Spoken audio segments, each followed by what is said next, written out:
So now further he says that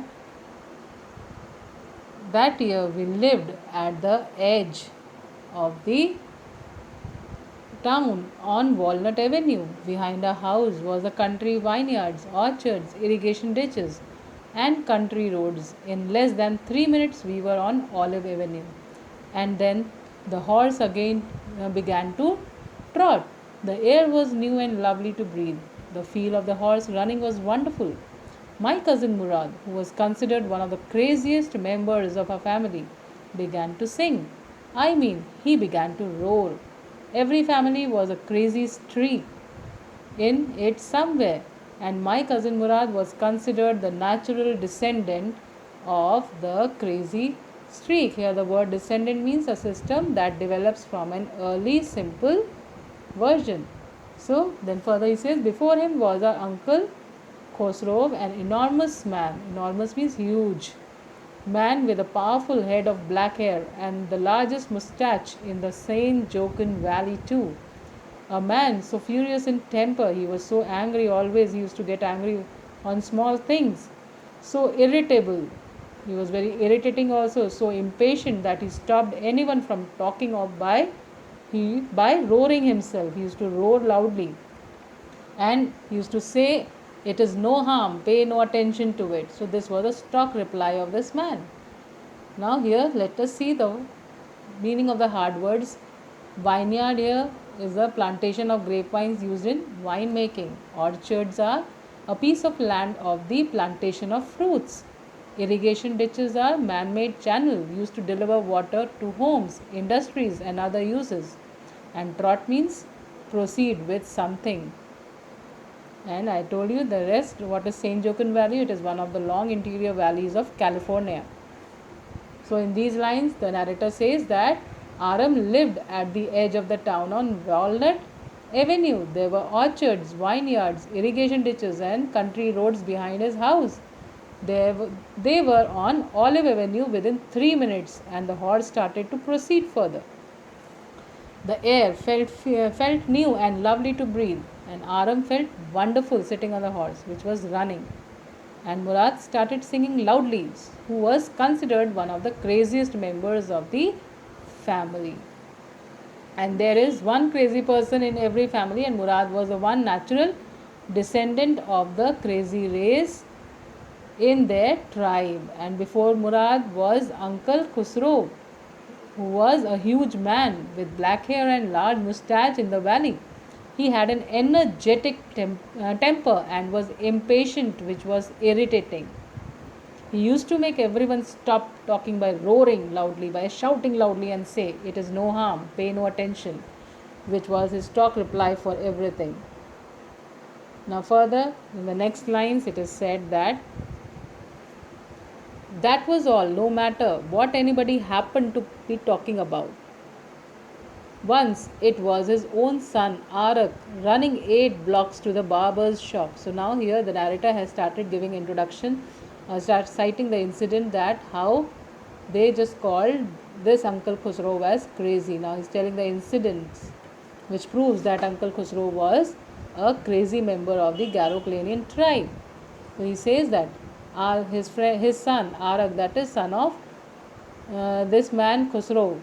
So he just came running 8 blocks to barber's shop where his father was having his mustache trimmed to tell him their house was on fire. The man Khusro sat up in the chair and roared, "It is no harm, pay no attention to it," the barber said. But the boy says, "Your house is on fire." So everybody was surprised that hearing this, that their house is on fire. Still this man does not react, or he does not get curious or panic, but on top of it he says that pay no attention, it is no harm and pay no attention to it. The barber said, but the boy says your house is on fire. So Khusro roared, enough, it is no harm, I say. My cousin Murad was considered the natural descendant of this man, that he has inherited the qualities of this man. Although Murad's father was Zorab, who was practical and nothing else. That's how it was in our tribe. A man could be the father of his son's flesh. This line is very, very important. And I'll tell you the meaning of this line further. Let me complete the lines here. But that did not mean that he was also the father of his spirit. The distribution of the various kinds of spirit of our tribe had been from the beginning capricious and vagrant. Here, capricious means an inconsistent change of mood, and vagrant means a person without a settled home or work. Then further the narrator says, we rode and my cousin Murad sang. For all anybody knew, we were still in the old country where, at least according to some of our neighbors we belonged, we let the horse run as long as it felt like running. So in these lines the narrator says that Uncle Khusro was always this rigid, no matter who happened to be talking about in front of him. And once his own son, Arab, came running to him where he was getting his moustache trimmed at the barber's shop. He told him the house was on fire, to which he roared, he shouted loudly and said the same dialogue.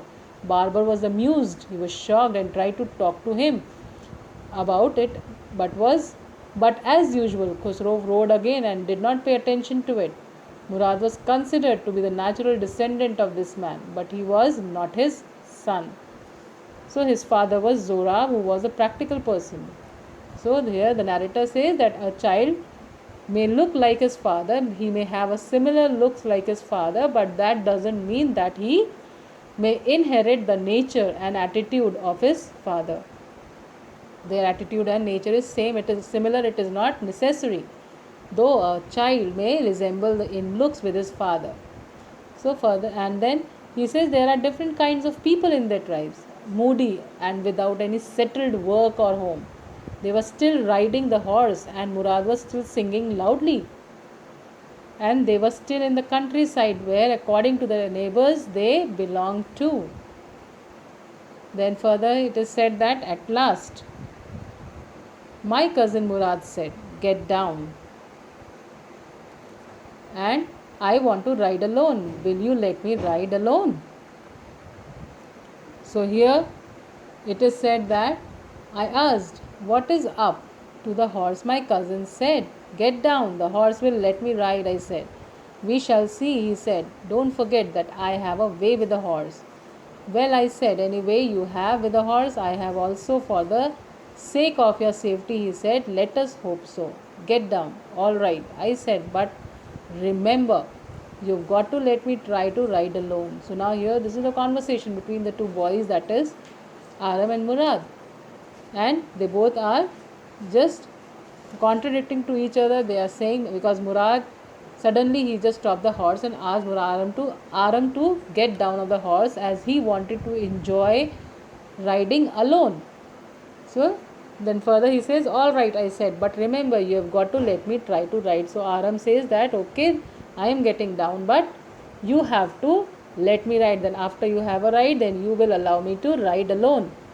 And Murad was confident that he knew the horse riding, and horse understand his ways also. He can make the horse understand and control him.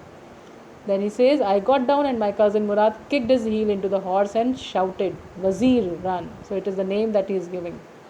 The horse stood on his hind legs, means back legs, snorted and burst into a fury of speed that was the loveliest thing I had ever seen. My cousin Murad raced the horse across a field of dry grass to an irrigation ditch, crossed the ditch on the horse, and 5 minutes later returned dripping wet. So now here these lines say that Murad asked him to get down as he wanted to ride alone. Aram asked if he could ride the horse alone. He said it is up to the horse if he wants to ride you alone, and asked him to get Murad down again. Aram tried to convince him that the horse would not let him ride, to which Murad said that we shall see, and told Aram that he had a way with the horse. Murad was confident that he knew how to control the horse and he would let him ride. Aram told him that he had it too, that he also had the Aram also argued that he also know how to ride and control the horse. Murad told him to get down and said it is for his own safety. "Let us hope so." And Aram got down while telling him that he will ride the horse alone. Murad kicked his heel in the horse and shouted and started running on the horseback. He started making the horse run. The horse stood on his hind legs as he just kicked the heels in the horse. Then the horse stood on his hind legs and breathed out and ran into a speed. Murad raced the horse across the field of dry grass and irrigation ditches. He crossed all these places, and then when they arrived 5 minutes later, they were wet because the ditches were full of water and the water splashed on him. So the water made Murad wet.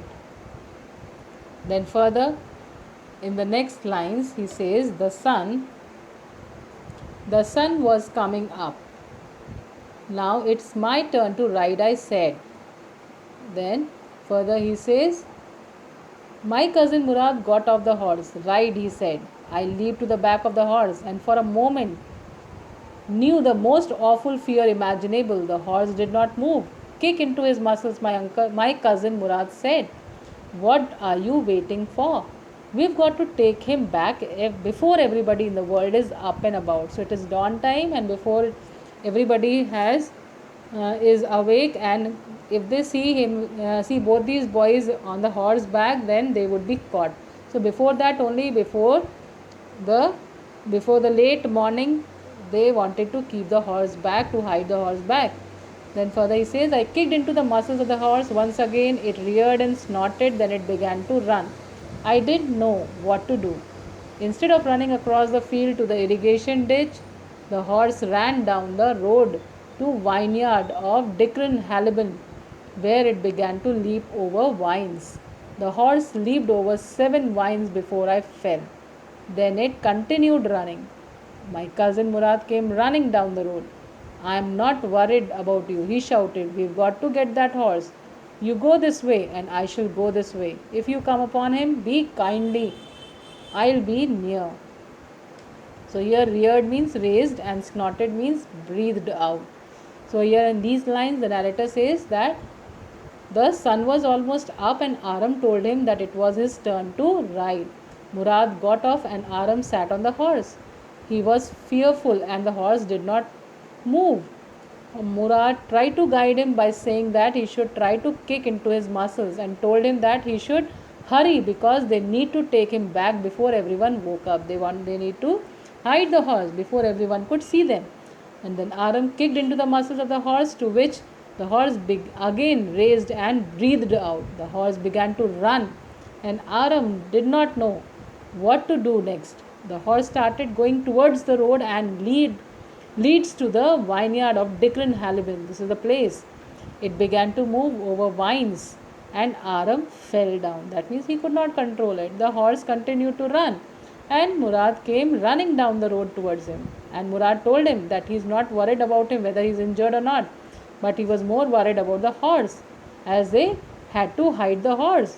They both went different ways to find him, and he instructed Aram to be kind if he saw him anywhere, not to beat the horse because of his act.